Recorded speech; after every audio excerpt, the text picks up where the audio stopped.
संत का मार्ग धर्म की पौड़ी, संत का मार्ग धर्म की पौड़ी, संत का मार्ग धर्म की पौड़ी, को वड भागी पाए, को वड भागी पाए,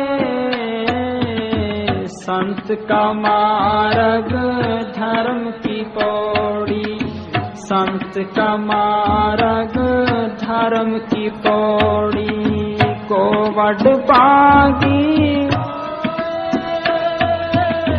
को वड भागी पाए, संत का मार्ग धर्म की पौड़ी। टाइम को जाते कोई देर नहीं लगती। देख लो, पूज्य मनेश साहब को गए 1 साल हो गया, मस्ताना जी को 38.5 साल हो गए। कल की बात लगती थी, साल हो गया।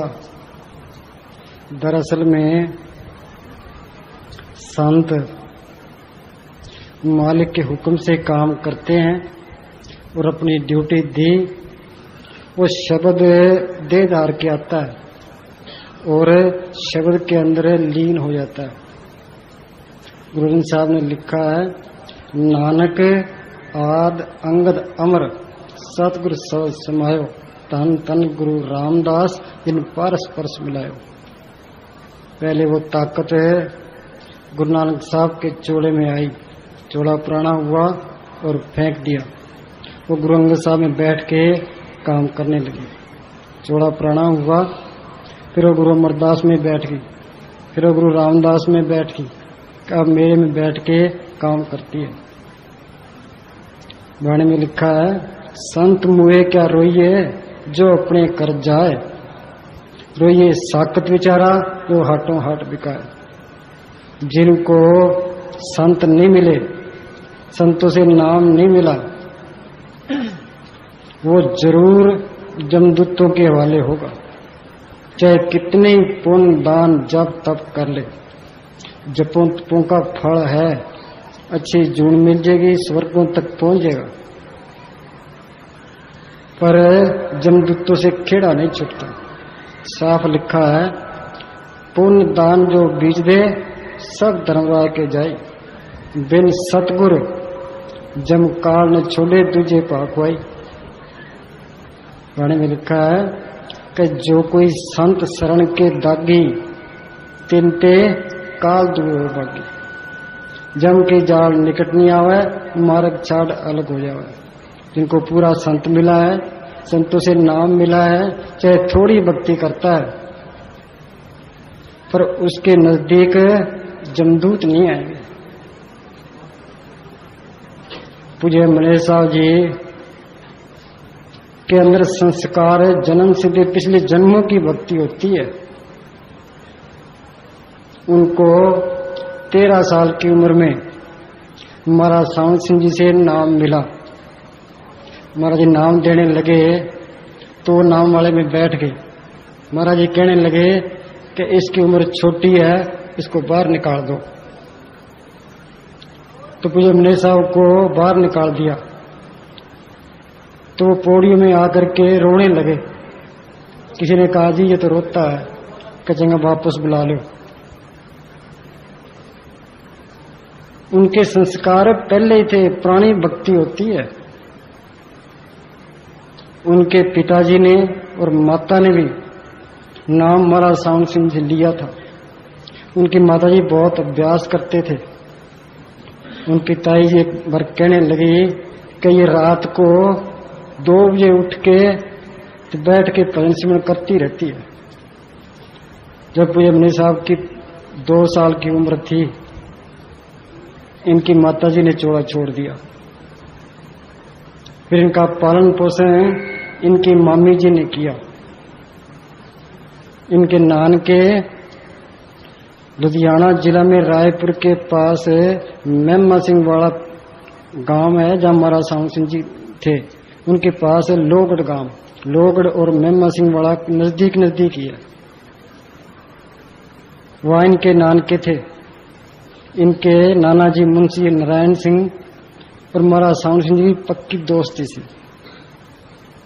ज्ञानी रूढ़ सिंह ने लिखा है कि महाराज साउंड सिंह जी ने कोई दोस्त किया है तो एक नारायण सिंह जी को किया है। तो महाराज साउंड सिंह जी नौकरी पर थे। इनके नाना जी उनके घर की संभाल करते थे। जब नाना जी चोला छोड़ गए तो महाराज साउंड सिंह जी उनके परिवार की संभाल करते थे। इनका खानदानी थे ये। कैसे? इनके मामा जी उस टाइम इराक के अंदर एक्सियन थे। एक एसडीओ था। पिताजी के साथ कोई अनबन हो गई, वो घर बार छोड़ के चले गए, फिर उसका उनका पता नहीं लगा। और फिर मेरे साहब की मम्मी जी वो बहुत अभ्यास करती थी और इनको अपने बच्चे की तरह उन्होंने पाला है। बाहर से कोई चीज खाने को नहीं देती थी। वे खाना है तो घर की चीज खाओ, बाहर की चीज खानी ही नहीं है। और सत्संग में लेके जाया करते थे, वहां वो सेवा भी किया करते थे। तो ये पुरानी भक्ति थी, उन्होंने मेहनत की है। एक बार ब्यास के अंदर सरदार भगत सिंह और मास्टर तारा सिंह वोटों के सिलसिले में डेरे आए। उन्होंने कोई तकरीर की। भगत सिंह जी जोशी भी थे। उन्होंने बताया कि दिल्ली के जोशियों ने से हमने पूछा है भाई महाराज जी साउंड सिंह की उम्र उनके अपने हाथ में है। महाराज से पूछा जी आपकी उम्र कितनी है? तो उन्होंने बताया कि मेरी उम्र 100 साल का अंदाजा है और संगत दुनियावी बातों के लिए तंग ना करेगी तो 100 साल तक हम काम करेंगे। ये ज्यादा तंग करेगी तो हम जल्दी चले जाएंगे। फिर उन्होंने कहा भी संगत को चाहिए अपनी कमेटी बना ले और डेरे का काम चलाए और मेरे जुम्मे सिर्फ सत्संग करना ही हो। जब ये बात पूज्य मुन्ने साहब ने सुनी, उनके दिमाग में ख्याल आया ये ऐसी ताकत यहाँ से चली गई, पता नहीं कहाँ जाएगी, कौन से चोले में जाएगी और हमें ऐसी सोबत कहाँ मिलेगी। पूज्य मुन्ने साहब पहले नाभा डिस्ट्रिक्ट में, नाभा में जंगलात के महकमे में काम करते रहे। फिर दिल्ली क्लॉथ मिल के सेल डिपार्टमेंट में मैनेजर रहे। जहां भी इन्होंने काम किया अपनी ईमानदारी से किया। कई बार अफसर इनका हिसाब चेक करने के लिए आते तो ये कहते भाई ये रजिस्टर पड़े हैं आप चेक कर लो। कोई किसी को रिश्वत देनी, कोई डरनी, कोई सवाल ही पैदा नहीं होता था। जब दिल्ली क्लॉथ मिल में थे वहां से परमिट से कपड़ा लेकर के महाराज साउंड सिंह के पास जाया करते थे। उनके लिए और संगत के लिए कपड़ा लेके जाया करते थे। एक बार महाराज जी कहने लगे कि तू कपड़ा कोई हेरा फेरी करके तो नहीं ले आता, ठगी से तो नहीं ले आता? क्या नहीं जी ठगी से नहीं ले आता, परमिट बना के मेरे हिस्से में जो कपड़ा आता है वो मैं साथ संत के लिए लाता हूँ। महाराज जी उनको पैसे दे देते थे कपड़े, वैसे कोई चीज वो मुफ्त नहीं लेते थे। एक दिन पूज्य मुन्ने साहब कोई रात को 11 बजे महाराज साउंड सिंह से मिले। कहने लगे कि ये बंसीमन तो होता नहीं। महाराज जी कहने लगे कि जिस मालिक की तो रोटी खाता है उसका भजन नहीं करना। तो इन्होंने कोशिश बहुत की। बठिंडे यहाँ स्टोर के अंदर मैनेजर थे। ये 1947 की बात है। महाराज साउंड सिंह जी सिरसा सिकंदरपुर आया। इनकी यहाँ जमीन थी, सरसे भी आया करते थे, सिकंदरपुर भी आया करते थे।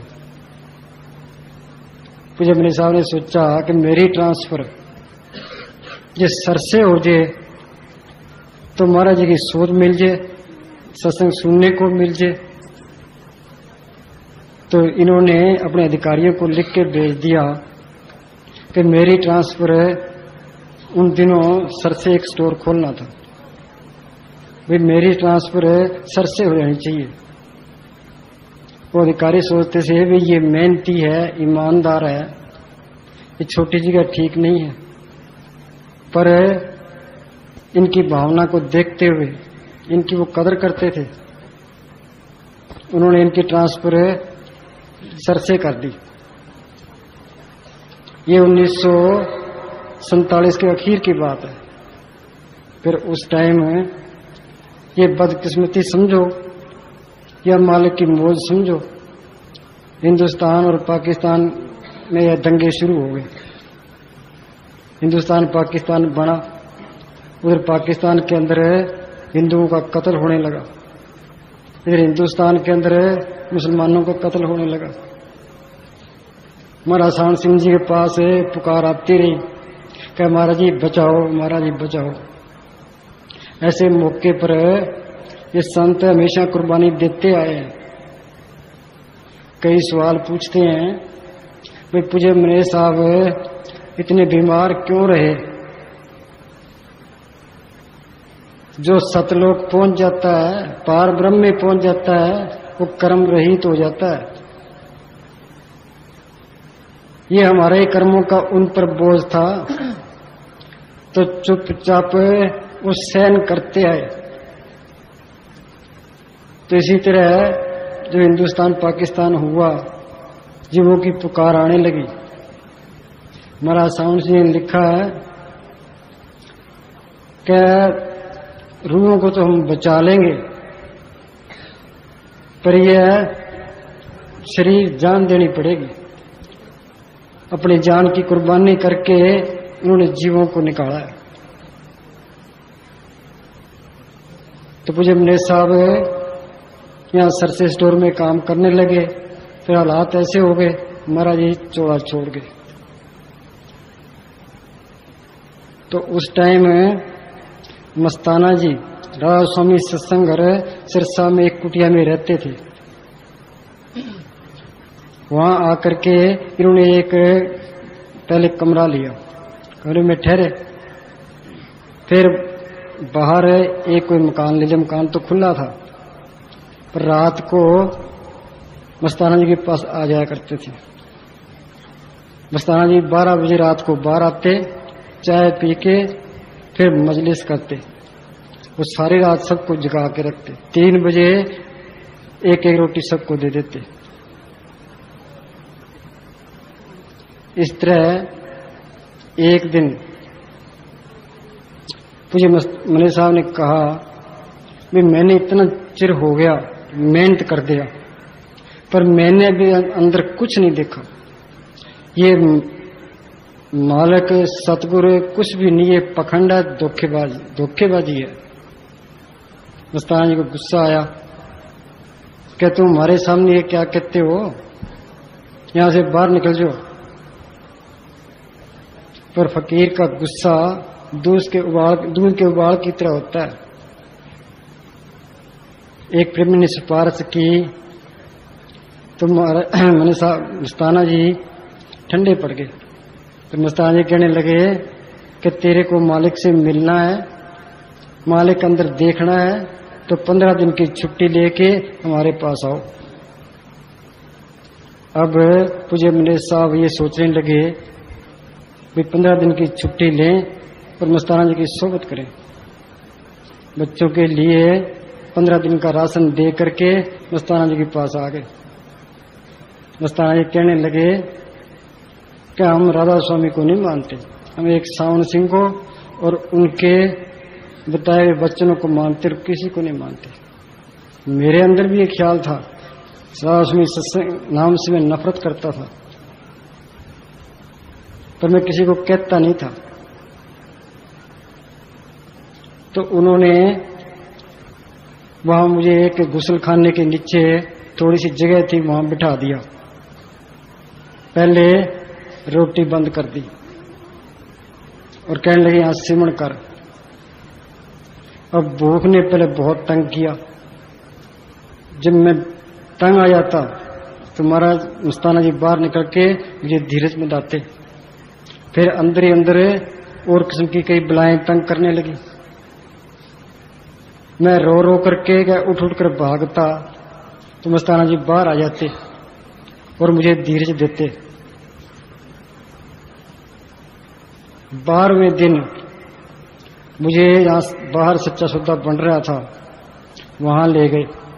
13वें दिन उन्होंने बख्शिश की कि मेरे अंदर एक ज्योत दिखाई दी, किरण दिखाई दी और मुझे पूरी तसल्ली हो गई कि वो ताकत जो महाराज सावन सिंह की बॉडी में थी वो मस्ताना जी की बॉडी में है। वो रूप उन्होंने ये रूप तार लिया और इस मेरे विश्वास को कोई तोड़ नहीं सकता था। मस्ताना जी कहने लगे तेरे को तसल्ली हो गई? कि हाँ जी पूरी तसल्ली हो गई।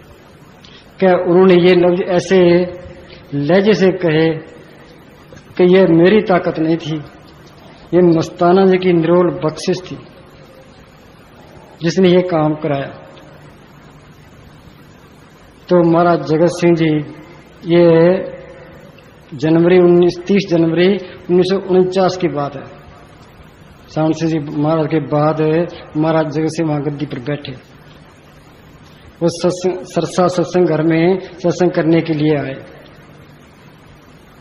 तो प्रेमी रूड़ सिंह और मुझे मले साहब ने पाठ पढ़ा, उन्होंने सत्संग की।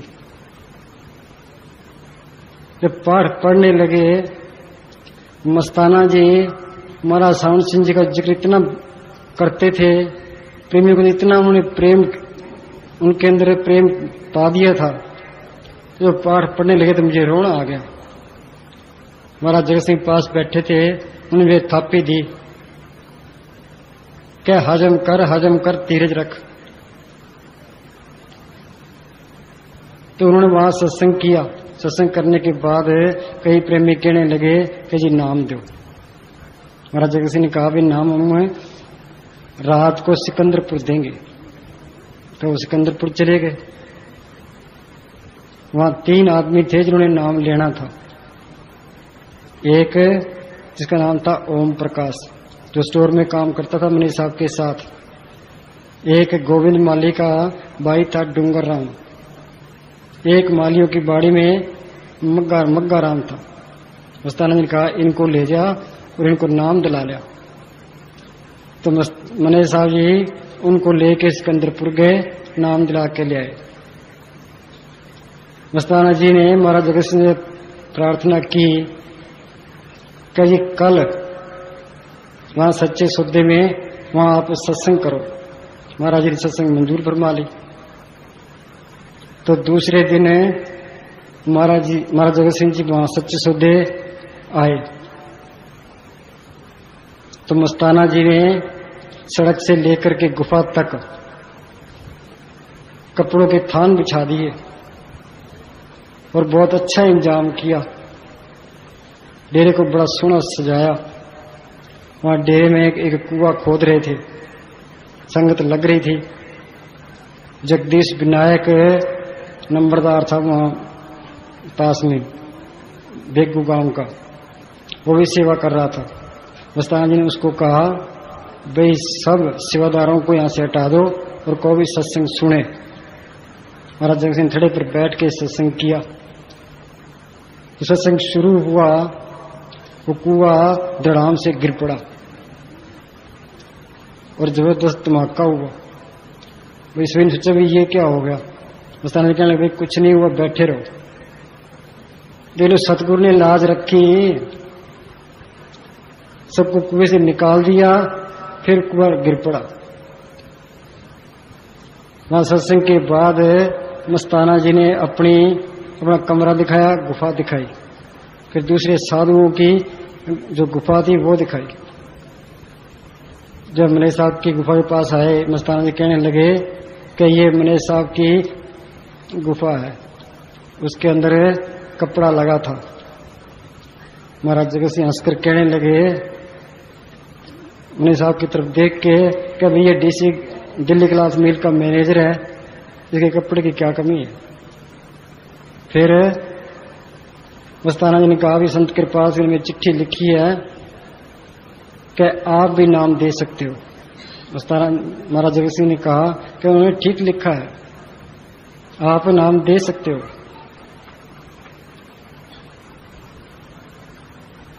उसके बाद महाराज जगत सिंह जी चले गए सिकंदरपुर। दूसरे दिन रात को मस्ताना जी ने एक चिट्ठी लिखाई। चिट्ठी 3 बजे शुरू हुई और 6 बजे खत्म हुई। 3 घंटे लगे। मस्ताना जी कहने लगे मैनेजर साहब को कि चिट्ठी लेके अभी जाओ महाराज जगत सिंह जी के पास, और उनको कहना भी जितना टाइम चिट्ठी लिखने में लगा है वो सब भक्ति में शामिल है।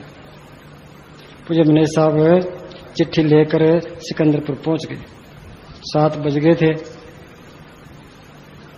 वहां महाराज सावन सिंह जी के लड़के बचिंद्र सिंह महाराज जगत सिंह के पास बैठे थे, डाक पढ़ रहे थे। वहां चिट्ठी आई, बीबी बसंती की चिट्ठी थी। मैनेजर साहब कहने लगे कि ये मेरी मौसी है भगवान कौर फिरोजपुर में, उनकी लड़की उसकी चिट्ठी है। सरदार बचिंद्र सिंह इनके परिवार को अच्छी तरह जानते थे।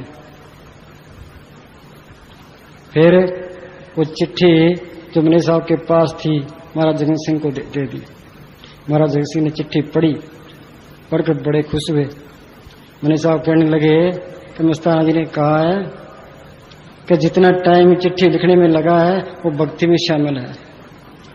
तो महाराज जगत सिंह ने कहा कि वो बादशाह है, वो जो भी कहता है वो ठीक कहता है। फिर 3 तारीख को मस्ताना जी सिकंदरपुर आ गए। सिकंदरपुर से महाराज जगत सिंह जी वहां रसूलपुर आ गए। पूज्य मैनेजर साहब भी वहां आ गए। उनका क्लर्क था ओम प्रकाश, वो भी साथ में था। वहां से वो क्लर्क वापस चले गया। पूज्य मैनेजर साहब और प्यारा सिंह महाराज जगत सिंह जी वहां कह रहे शुगर मिल देखने के लिए आ गए। उनके पीछे मैनेजर साहब और प्यारा सिंह वो भी आ गए। मैनेजर साहब ने आज्ञा मांगी भी स्टोर खोलना है कि जी हम सर से वापस जा रहे हैं। महाराज जगत सिंह कहने लगे कि चंगा तुम वापस जाओ। फिर मैनेजर साहब कहने लगे कि मस्ताना जी कहते हैं महाराज जगत सिंह से प्यार करो। महाराज जगत सिंह कहने लगे कि हम तुम्हें कहते हैं तुम मस्ताना जी से प्यार करो।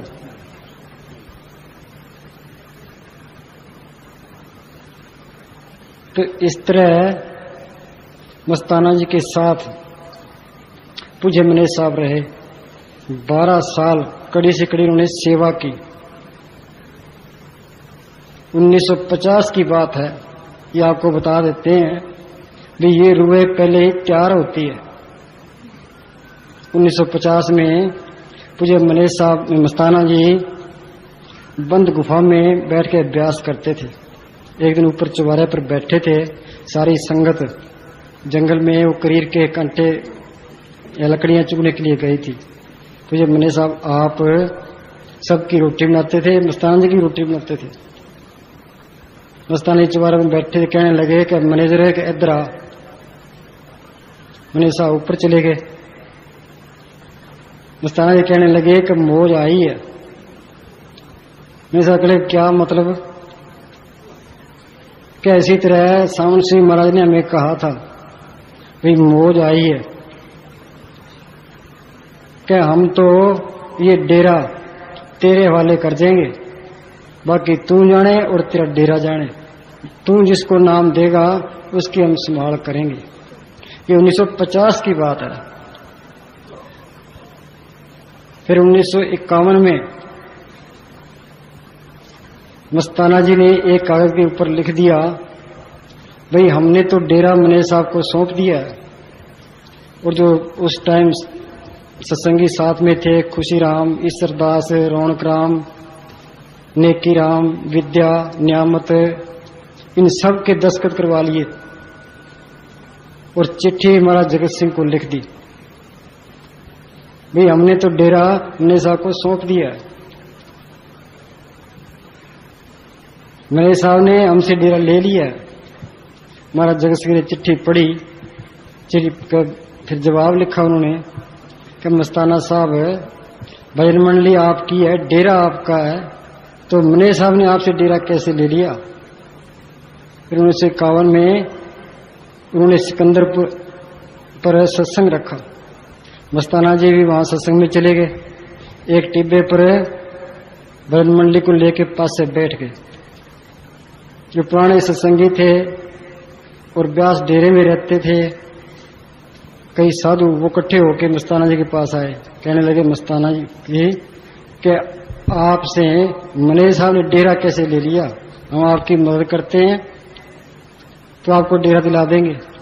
मस्ताना जी कहने लगे कि भाई ये भजन मंडली बैठी है, ये सारी हमारे खिलाफ हो गई है, ये सब नेजर की तरफ है। ये 1951 की बात है। फिर 1953 को, ये 9 नवंबर 1953 की बात है, कार्तिक की पूर्णमासी थी। मस्ताना जी सचखंड के अंदर मौन पर बैठे थे। बाहर से दरवाजा ईंटों से बंद करा दिया था। कार्तिक की पूर्णमासी को पूज्य मने साहब को अंदर बुलाया। इन्हें पौड़ी लगा के अंदर गए। कहने लगे अभी जा सरसे शहर में ईंटें भी लिया और मिस्त्री भी लिया। मने साहब कहने लगे कि जी आज पूर्णमासी है, गुरुपुरब है, मौलाना साहब का जन्मदिन है, मिस्त्री तो सारे गुरुद्वारे में गए होने। कह तू जा तो सही। वहां हरिजन मोहल्ले के पास भट्ठा था, वहां जाकर उन्होंने ईंटों का ऑर्डर दे दिया। और एक मिस्त्री का पूर्ण सिंह नाम था, आलसीजा था। एक और मिला, 2 मिस्त्रियों को लेकर के मैंने साहब डेरे आ गए। और सरसे शहर की तरफ जो गेट है वहां दीवार है, वहां जगह 175 फुट लंबी है। ईंटें आ गई, उन मिस्त्रियों को उन्होंने लगा दिया। सारा दिन में 35 फुट दीवार बनी। मस्ताना जी कहने लगे जी राज आलसी करता है तो उसको निकाल दो। फिर दूसरे दिन 175 फुट दीवार तैयार हो गई। फिर उन्होंने कहा था अभी ऐसे करो, दिल्ली, रोहतक, गदराना और मेमनपुर रोई में प्रेमियों को तार दे दो। दिल्ली तार भेज दो और वहां आदमी भेज दो। तो मेमनपुर की संगत आ गई, ये पतराम वगैरह, रोहतक से देवीलाल वगैरह, दिल्ली से उलासी राम, राम रखा मल, मोहन, मक्खन, ये सारे प्रेमी आ गए। रात को सत्संग मस्ताना जी बाहर नहीं आए। पूज्य मने साहब ने सत्संग किया और मक्खन ने शब्द पढ़ा। रात को मस्ताना जी बाहर आए। दिल्ली वाले प्रेमियों को सारों को इकट्ठा कर लिया और पूछा भाई मैनेजर ने सत्संग कैसा किया। ये सत्संग बहुत अच्छा किया। फिर कहने लगे कि सच्चे पातशाह ने कृपाल सिंह के अंदर बैठ के गुरुमत सिद्धांत लिखा है, तो महाराज साउंड सिंह जी मनेर साहब के अंदर बैठ के जो किताब लिखेंगे वो देखना कैसी होती है। उन दिनों मनेर साहब वो किताब लिख रहे थे। मनेर साहब को बुलाया कि किताब पढ़ के इनको सुना। किताब पढ़ के सुनाई। उलासी राम, चाचा रखिया राम, मोहन, मक्खन, उन्होंने बड़ी तारीफ की कि जी किताब बहुत अच्छी लिखी है। ये 1953 की बात है। तो ये रूहें पहले तैयार होती है, फिर अपना मनेसा के पास अखुट खजाना है। हाँ पढ़। कुछ दिन के बाद सरदार जंग सिंह गवर्नर ने गुजराना में सत्संग मांगा। जिस पर मैनेजर साहब को हुक्म दिया कि मजलिस दे आए। जब मैनेजर साहब मजलिस करके वापस सच्चा सौदा आए तो साथ मैं और मेरी माता भी आ गए। पूज्य मस्ताना जंग सिंह गवर्नर उसका नाम था। उसने पूज्य मस्ताना जी से सत्संग मांगा गदराने के लिए, तो मस्ताना जी ने मैनेजर साहब को भेज दिया। रात को पूज्य मैनेजर साहब ने वहां सत्संग की। सुबह दादू और दादू की माता दोनों डेरे आए। मस्ताना जी बाहर ही खड़े थे। मस्ताना जी कहने लगे कभी मैनेजर ने सत्संग कैसा किया और क्या बांटा। कहने लगी सत्संग बहुत अच्छा किया, सारी संगत खुश हो गई और कड़ा प्रसाद बंटा। मस्ताना जी कहने लगे कि मैनेजर के पास अखुट खजाना है, सोना चांदी नोट कुछ बांटे। हाँ जी। हमारे पहुंचते ही हमसे पूछा कि बोलो मजलिस कैसे हुई और मैनेजर ने क्या बांटा। उन्होंने बताया कि हलवा बनाया था और हलवे का प्रसाद बांटा था। लोग मजलिस सुनकर बहुत खुश हुए। इस पर आपने नूरी मुख से फरमाया कि मैनेजर सचखंड जाता है। मैनेजर सचखंड जाता है, ये उस टाइम की बात है। हाँ जी। इसके पास अकूट खजाना है, चाहे सोना बांटे, चांदी बांटे, नोट बांटे। एक बार 1954 की बात है। मस्ताना जी सत्संग करके सर से मैनपुर रोहित चले गए। देवकी नंदन बजाज ममीरे गांव वाला, वो हमारा सच्चे पातशाह का निंदक था। सच्चे पातशाह की निंदा किया करता था।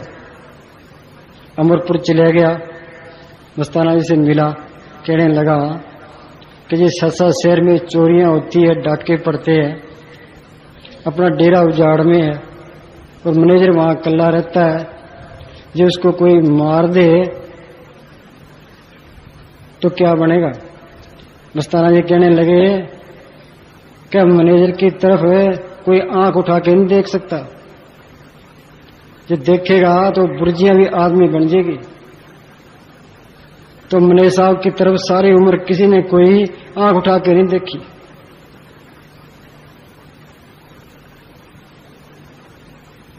हाँ जी। हाँ बोल। संत का मार्ग, संत का मार्ग धर्म की पौड़ी। एक सट्टा खेड़े का मनीराम प्रेमी था, वो मुझे भी मिला करता था। उनके बारे में डेरे आया करते थे। उसने नाम मस्ताना जी से लिया था। वो कई बार मुझे बताया करता था कि ये मस्ताना जी के वचन है कि ये जो मैनेजर है ये सत्यलोक जाता है, बाकी किसी की हिम्मत नहीं है। जो मैनेजर के हुक्म में रहेगा वो सुख पाएगा। हाँ जी।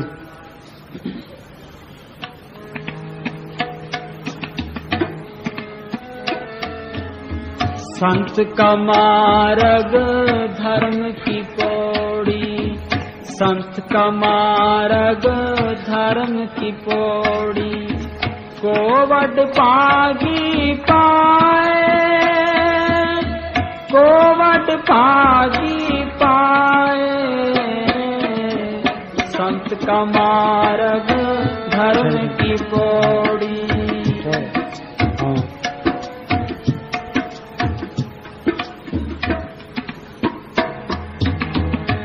संत का मार्ग धर्म की पौड़ी, इसका मतलब क्या है।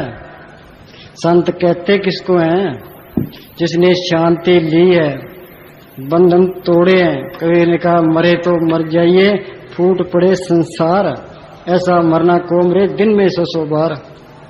हम तो इस मिट्टी के कब्र के अंदर कैद पड़े हैं।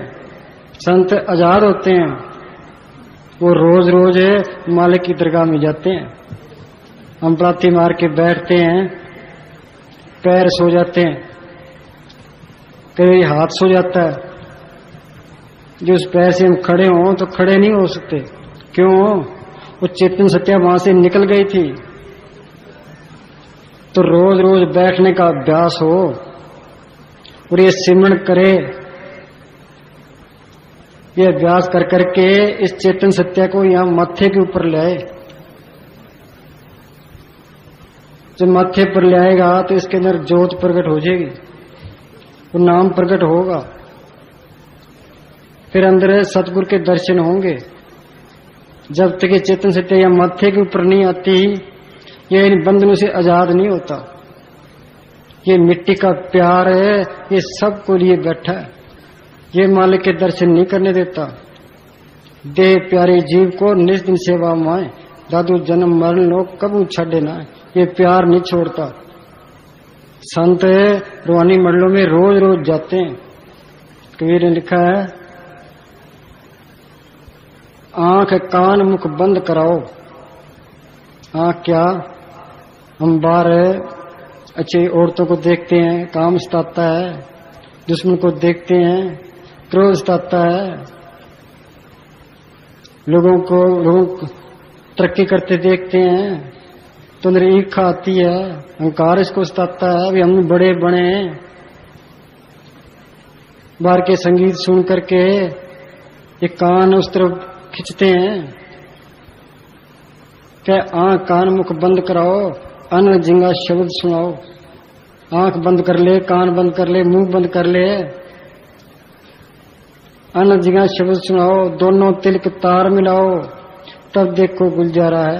चांद सूरज एक घर लाओ, सुखमन से ध्यान लगाओ। घंटा शंख सुनो दुंदोई, सहज कमल जगमग होई। त्रिकुटी महल में विद्या सारा, गंध बजे बजे नगारा। सहज 88 दीप रचाए, हीरे पन्ने लाल जुड़ाए। यह स्थूल दुनिया है। हम आगे जाएंगे सूक्ष्म मंडल आ जाएगा, उससे आगे जाएंगे कारण मंडल आ जाएगा, उससे आगे जाएंगे पार ब्रह्म का देश आ जाएगा, फिर आगे जाएंगे सतलोक आ जाएगा। संत रोज रोज सतलोक जाते हैं। ये धर्म है, सर्व धर्म है श्रेष्ठ धर्म। हर को नाम जप निर्मल कर्म। कह तू नाम जप, ये जड़ चेतन की गांठ खोल, तू अंदर चल रूहानी मंडलों में। जब तक ये जीते नहीं जाता, फिर इसको काल निकालेगा, फिर इसको दर्द होगा। जिंदनी मानी कडिए अड्डा कुकड़ काय, तुलसी मृत्यु के इसमें पीड़ा हो तपार। बिच्छू 1000 जो डंक लगे एक बार। कह तू ये कोर्स कर ले। संत ये कोर्स करवाने के लिए आते हैं। वो बोली संत का मार्ग,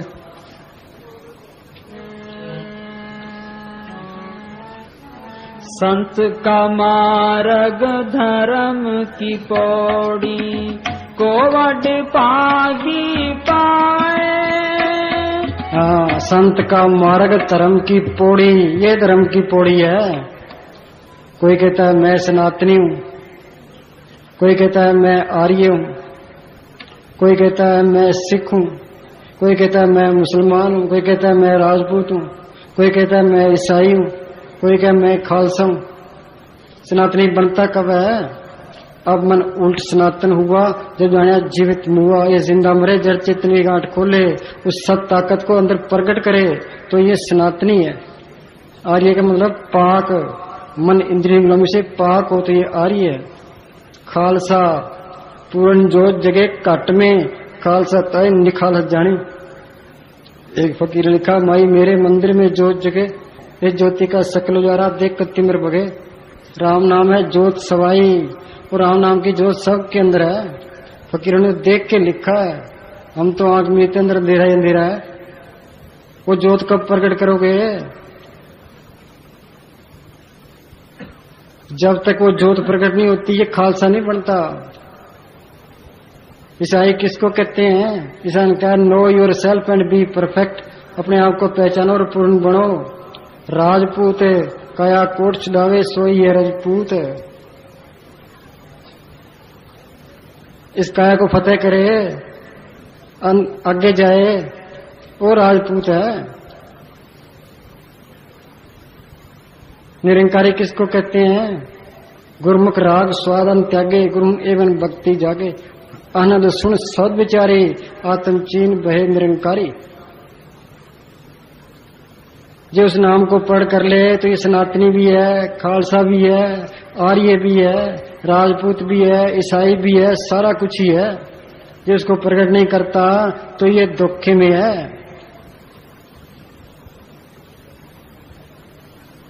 हाँ, संत का मार्ग धर्म की पौड़ी, साध संग सर्व धर्म दृढ़ाए। जो फकीर की सोबत मिले, उनके हुक्म के मुताबिक मेहनत करे तो इसमें सारे ही धर्म आ जाते हैं। हाँ जी, संत का हाँ बोल। संत का नहीं संतन पे। संतन पे आप उदाहरण आयो। संतन पे आप उदाहरण आयो, इसका मतलब क्या है?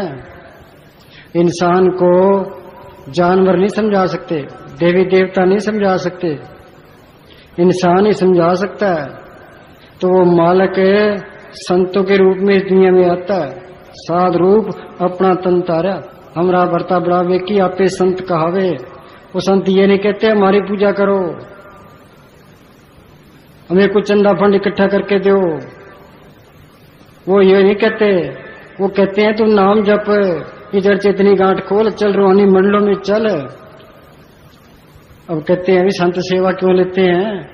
वो संत परोपकारी होते हैं।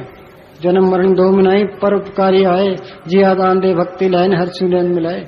वो चाहते हैं सत्संगियों का पैसा परमार्थ में खर्च हो,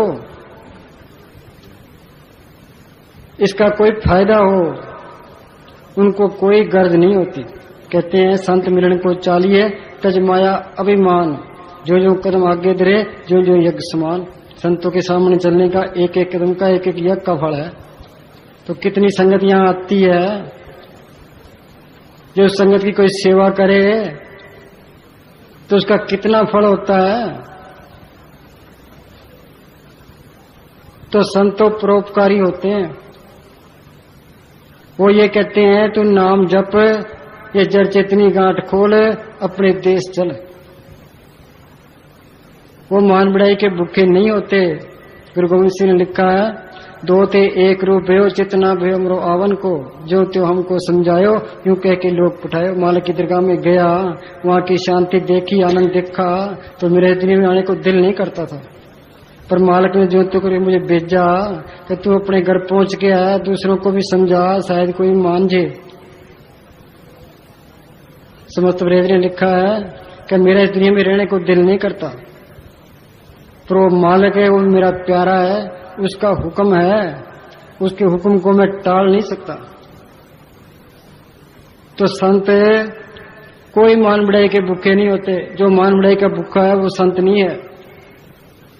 वो तो ये चाहते हैं भाई ये जीव ये जड़ चेतनी गांठ खोल ले, नाम को पढ़ कर ले, अंदर शांति आ जाए, जन्म मरण के बंधन छूट जाए। यही जोर देते हैं बार बार, क्या तो सिमरण कर ले, सिमरण कर ले। हाँ जी, संतन पे आप उदाहरण आयो। आप सुनो, और संत 24 घंटे तो हमारे साथ नहीं रह सकते। जब संतों की कदर भी करेंगे, उनके पीछे भी रहेंगे, तो टेम्परेरी फायदा है। जो सतगुरु को अंदर प्रकट कर लेंगे वो इसके साथ है। वाणी में लिखा है, गुरु मेरे संग सदा है नाले। उन्होंने उस गुरु को अंदर प्रकट किया, फिर वो इसके साथ रहता है, वो आगे रूहानी मंडलों में लेके जाता है, अंदर जो रुकावटें आती है उनसे सावधान करता है और रुकावटों को दूर करता है। हाँ जी, आप उदाहरण आयो। सोचो, मालिक का कोई रूप नहीं है। वाणी में लिखा है, चैन वर्ण छाया माया नानक शब्द पछाणे। ना तो उसका कोई चिन्ह है, ना उसका कोई रंग है, ना उसकी छाया, वो माया से रहित है। ये रूप नहीं है, रंग नहीं है, छाया से रहित, माया से रहित है। उसे प्यार कैसे करेंगे? उसे प्यार कैसे करेंगे? तो मालिक से प्यार कैसे करेंगे? वो संतों के रूप में आता है और अंदर संतों के रूप में मिलता है। जिस फकीर को अथॉरिटी है मालिक की दरगाह से, उसका स्वरूप अंदर आएगा, बाकी का नहीं आता। वो स्वरूप इसके साथ रहेगा। फिर जो लिखा है, उठ फरीदा मेला देखन जा, कोई बख्शा मिल वैसी तुम ही बख्शा जा। मालिक का बख्शा हुआ फकीर मिल जाएगा तो तुम्हें बख्शा लेगा। सफल मूर्त संतन की ये ध्यान करना। उनकी जो मूर्त है वो सफल मूर्त है, अकाल मूर्त है, सात संतन की ठार निको ध्यान को। उसकी मूर्ति में ध्यान टिकाएंगे, संतों के रूप में वो सतगुरु अंदर मिलेगा, फिर हमें तसल्ली हो जाएगी। वो स्वरूप इसके साथ रहेगा, इसके सवालों के जवाब देगा। फकीरों ने वो देखा है, देख के उन्होंने फिर लिखा है। मस्ताना जी ब्यास से बलोचिस्तान आया करते थे, अभ्यास किया करते, संगत साथ थी। रास्ते में भारी जंगल पड़ता था, जंगल में आराम करने के लिए बैठ गए। संगत सो गई, मस्ताना जी बंश में करने लगे। अंदर ही सतगुरु ने महाराज सावन सिंह के रूप में दर्शन दिए। महाराज सावन सिंह ब्यास में बैठे थे, वहां कैसे दर्शन दे दिए? वो सतगुरु जर्रे जर्रे में है, हर तरह से संभाल करता है। मस्ताना जी कहने लगे, मस्ताना यहाँ डाकू रहते हैं, यहाँ से निकल चलो। मस्ताना जी संगत को लेकर आगे गए तो डाकू सामने आ गए। डाकू ने मेवे पेश किए। मस्ताना जी कहने लगे, भाई तुम्हारे से मेवे क्यों ले? कह जी हमने आपका सामान बांध लिया था, हम ले जा नहीं सके। करता है ना संभाल। मस्ताना जी बलोचिस्तान में थे तो रात को लकड़ी जगा करके तो सिमन किया करते। एक रेवत राम उनका साथी था। सर्दी के दिन थे, अंदर बैठे थे, लकड़ियां बाल रहे थे, भजन सिंह पर बैठे थे। ख्याल ऊपर चले गया, जलती लकड़ी उस रेवत राम के लात के ऊपर पड़ गई और उनका पैर एक बलिष्ठ सड़ गया। उनको पता नहीं लगा। घर वालों ने सुबह आकर के दरवाजे तोड़ के उनको उठाया, देखा तो ये लात सड़ गई थी। डॉक्टर को दिखाया, डॉक्टर कहने लगे कि ये लात कटवानी पड़ेगी। मस्ताना जी कहने लगे कि अंदर सतगुरु से पूछ। रेवत राम ने अंदर ख्याल किया, सतगुरु ने दर्शन दिए, क्या इस तरह कर, क्या नीम और तेल लगाओ, लात ठीक हो जाएगी। नीम और तेल लगाया, लात ठीक हो गई। करता है ना संभाल। आगे अंदर भी रुकावटें हैं। बुलेन जिस तरह रेडियो के अंदर कलकत्ते की आवाज है, बम्बई की है, इंग्लैंड की है, अमेरिका की सारी आवाजें हैं। इसके अंदर भी ब्रह्मलोक, इंद्रलोक, शिवलोक, सतलोक सारी आवाजें हैं। हमें तो कोई पता नहीं कौन सी आवाज को पकड़ना है। वो संत है, संतों के रूप में साथ होकर के सही आवाज को पकड़ाता है। बिखड़े दाव लंगाए मेरा सतगुरु सुख सहसिद्धि कर जाते। आगे त्रिकुटी का किला है, काल का हेडक्वार्टर है, वहां हमारे सिंचित कर्मों का स्टोर जमा पड़ा है। उनसे कैसे खेड़ा छुटेगा? वो सतगुरु साथ में होके वो कर्म कटाता है। क्यों गुरु बिन त्रिकुटी छुट सी सहज मिले सुख होए। उससे आगे पार ब्रह्म का देश है, आगे तिम्र खंड है जहां अंधेरा ही अंधेरा है। महासुन कबीर ने लिखा, महासुन सिंध बिस्मी काटी, बिन सतगुरु पावे नहीं बाटी। बगैर संतों के वहां से कोई नहीं निकल सकता। संत साथ में होकर के उस तिम्र खंड से आगे लेके जाते हैं। तो जितने बाहर रुकावटें हैं, अंदर भी रुकावटें हैं। जो अंदर जाता है वो हमारी संभाल करेगा। जो आप अंदर नहीं जाता वो हमें अंदर कैसे ले जाएगा, अंदर कैसे संभाल करेगा? तो संत वो है जो सत्यलोक जाता है। कैसा संत मिले वो इसके अंदर नाम का इंजेक्शन डाले। जिसने शांति ली है, नाम को प्रकट किया है, बंधन तोड़े हैं, वो हमारे बंधन तोड़वा सकता है। हम डॉक्टर के पास जाते हैं, कोई मरीज होता है, डॉक्टर उसके पहले ताकत का इंजेक्शन करता है, फिर उसका इलाज करता है। तो हम संतों के पास जाते हैं, संत मालिक के कुंभ का सिमरण बता देते हैं। वाणी में लिखा है, संतो सागर पार उतरिए, जे को वचन कमा संतन का गुरु प्रसादी तरिए। ये इस तरह है। कोई मरीज डॉक्टर के पास जाता है, डॉक्टर पानी का इंजेक्शन कर दे, मरीज ठीक नहीं होगा। जे जहर का इंजेक्शन करते तो मरीज मर जाएगा, जो दवाई का इंजेक्शन करे तो मरीज ठीक हो जाएगा। तो ये नाम किताबों में से देख के या पुराने फकीरों के नाम जपना, कोई वाहिगुरु वाहिगुरु करता है, कोई अल्लाह अल्लाह करता है, कोई ओम विष्णु करता है, इनके करने से कुछ नहीं होता। ये पानी का इंजेक्शन है। और किसी पाखंड का बताया सिमरण करेगा अंदर पाखंड आ जाएगा, कामे के बताया सिमरण काम आ जाएगा। जिसने शांति लिया, नाम को प्रकट किया है, वाणी मंडलों में जाता है, उसका बताया हुआ सिमरण है, वो असली सिमरण है। वो संत अपनी नजर से, जुबान से इसके अंदर शांति का इंजेक्शन कर देते हैं। वो सिमरण करोगे वो आगे लेके जाएगा। हाँ जी। दर्शन भेटत होत पुनीता, हर हर मंत्र दृढ़ायो। हम सारे ही मैलों से भरे पड़े, हम सारे मैलों से भरे पड़े। सिर्फ मैले हमारे में ना हो तो मालिक के दर्शन हो जाए। एक फकीर में मेला ब्रह्मा, मेला इंद्र, रवि मेला, मेला है चंद, मेला मलता सब संसार, एक हरि निर्मल जाका अंत न पार। वो मालक निर्मल है, बाकी सारे मेलों से भरे पड़े। तो ये मेले जाएगी कैसे? इनका इलाज क्या है? परव के सिमरण मन की मल जाए, अमृत नाम हृदय में समाए। संत जो नाम देते हैं वो मेले काटने की साबुन है। हम साबुन ले आते हैं, कपड़े की साबुन लगाते हैं, कपड़ा साफ हो जाता है। तो मालक वो पाक है जिसके अंदर आया है, संतों में प्रगट है, वो पाक है। वो सिमरण बताते हैं वो एक साबुन है। वो साबुन लगाएंगे, सिमरण करेंगे तो ये मैले निकल जाएगी, हम पाक हो जाएंगे, मालिक के दर्शन हो जाएंगे। हाँ, हर हर मंत्र दोबारा बोलो। दर्शन भेटत होत पुनीता। जब साफ हो जाएंगे अंदर, मालिक के दर्शन हो जाएंगे। अंदर दर्शन करेगा फिर साफ होगा, बाहर के दर्शन से साफ नहीं होता।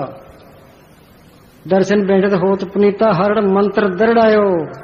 क्या तो सिमरण कर, जो सिमरण करेंगे शांति आती जाएगी। काम क्रोध पर हर पर निंदा, लब लोग तज होए न चिंदा। परम का संगल तोड़ निराला, हर अंतर हर रस पाया। ये तो लोक तक सारा ही परम है। सिमरण करेंगे ये काम क्रोध लोग मोह अहंकार की अग्नि बुझने लग जाएगी। शील संतोष क्षमा दीर्घ दीनता करीबी आने लग जाएगी, इसको तसल्ली मिलनी शुरू हो जाएगी। पर जब तक संत नहीं मिलते अंदर राह नहीं मिलता। पलटू साहब ने कहा है, उल्टा कुआ गगन में तिसमें जरे चिराग, तिसमें जरे चिराग बिन रोगन बिन बाती। शर्त 12 मास जलत रहे दिन राती। सतगुरु मिला जो होए बाकी नजर में आवे, बिन सतगुरु को हो नहीं वह को दर्शावे। जब तक संत नहीं मिलते, ये मेहनत नहीं करता, वो जोत अंदर वो दिखाई नहीं देती। कर कृपा सतगुरु मिलियो, मन मंदिर में दीपक जलियो। नाम सुनिए घट चानना, हनेर गमावे। नाम में घट चाना, नाम में शोभा पाई। नाम जपते कोट सूरज यारा, फिर से पर मंदिरा। ये देह है तो 5-6 फुट की, पर इसके अंदर मालिक ने सब कुछ रखा है। और डॉक्टर कहते हैं हमने इतने मुर्दे चीरे हैं, हमने तो कुछ देखा नहीं है। कोई अस्तूल नहीं है, वो सूक्ष्म चीज है। वो बोली अब्दू अब्दू।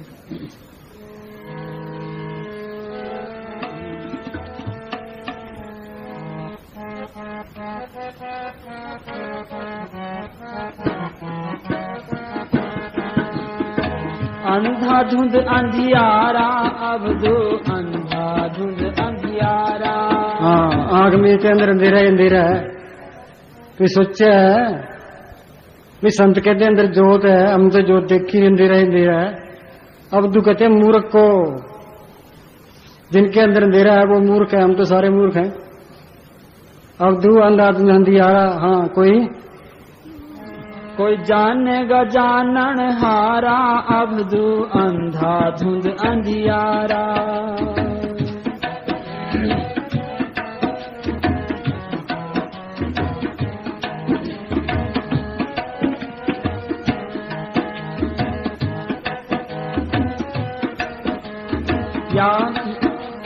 या घट भीतर बन और बस्ती, याही में झाड़ पहाड़ा। या घट भीतर बन और बस्ती, याही में झाड़ पहाड़ा। या घट भीतर बाग बगीचा, याही में सिंचन हारा। अंधा धुंध अंधियारा, अब तो अंधा धुंध। हाँ, सब कुछ घर में बाहर नहीं, सब कुछ इसके अंदर है। बाहर टोले सो परम पुलाई। जमेश्वर महाराज का दिल खोजो दरवेश पहलो, भाई तू अंदर चल। इन पाया पेड़ कलंदर दा, राखो जा अपने अंदर दा। प्रवासी होया मंदिर दा, पर चढ़ दी ने लेंदी है। करने नो दीदार महल में प्यारा है, वो मालिक को देखने वाली आंख है वो और है, जिसको शिव नेत्र कहते हैं, थर्ड आई कहते हैं, दिव्य चक्षु कहते हैं। वो हमारी सबकी बंद पड़ी है घट में सूजत नहीं लान तैसी जिंद। तुलसी या संसार को भया मोतिया बिंद, सबके मोतिया बिंद हुआ पड़ा है। बाहर की आंखों के मोतिया बिंद हो जाता है, हम डॉक्टरों के पास जाते हैं, डॉक्टर ऑपरेशन कर देता है, हमें दिखाई देने लग जाता है। जो मालिक को देखने वाली आंख हमारी बंद पड़ी है, उसके डॉक्टर कौन है? संत उसके डॉक्टर हैं। तो संत पूरा होना चाहिए। ये डॉक्टर नकली होगा तो आंख फोड़ देगा, ये संत ये नकली होगा तो वो आंख नहीं खुलेगी। अब पूरे संत की पहचान क्या है? ये अपने अंदर बेनती करे, भाई मालका तू जर्रे जर्रे में बैठा है, मैं जुगों से तेरे से बिछड़ा हूं, यहाँ 84 में धक्के खा रहा हूं, तू मेरा कोई बंदोबस्त कर।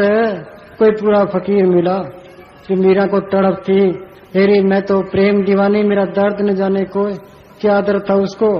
बादशाही उसके पास, नौकर चाकर उसके पास, गहने कपड़े उसके पास, मालिक को मिलने की तड़प थी। तो रविदास मिल गया।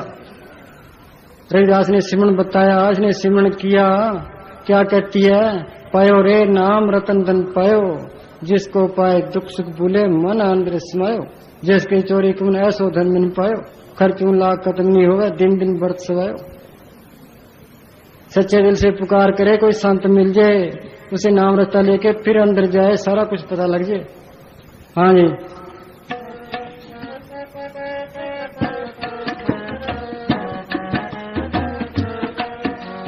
या घट भीतर बन और बस्ती, याही में झाड़ पहाड़ा। या घट भीतर बाग बगीचा, याही में सिंचन हारा। अंधा धुंध अंधियारा, अब दो अंधा धुंध अंधियारा।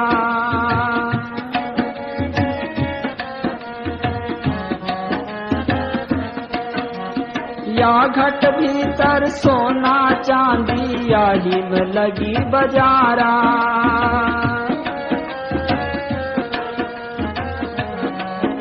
हाँ, या घट भीतर सोना चांदी, यही में लगी बजारा। और सोना चांदी अंदर कैसे आ गया? जब खंडो ब्रह्मणों का मालिक आ गया, सारा कुछ ही अंदर आ गया। तो मालिक हर तरह से समर्थ है। कहाँ समुद्रों से पानी उठाता है, कहाँ बरसाता है, वो ये पहाड़ बनाए हैं।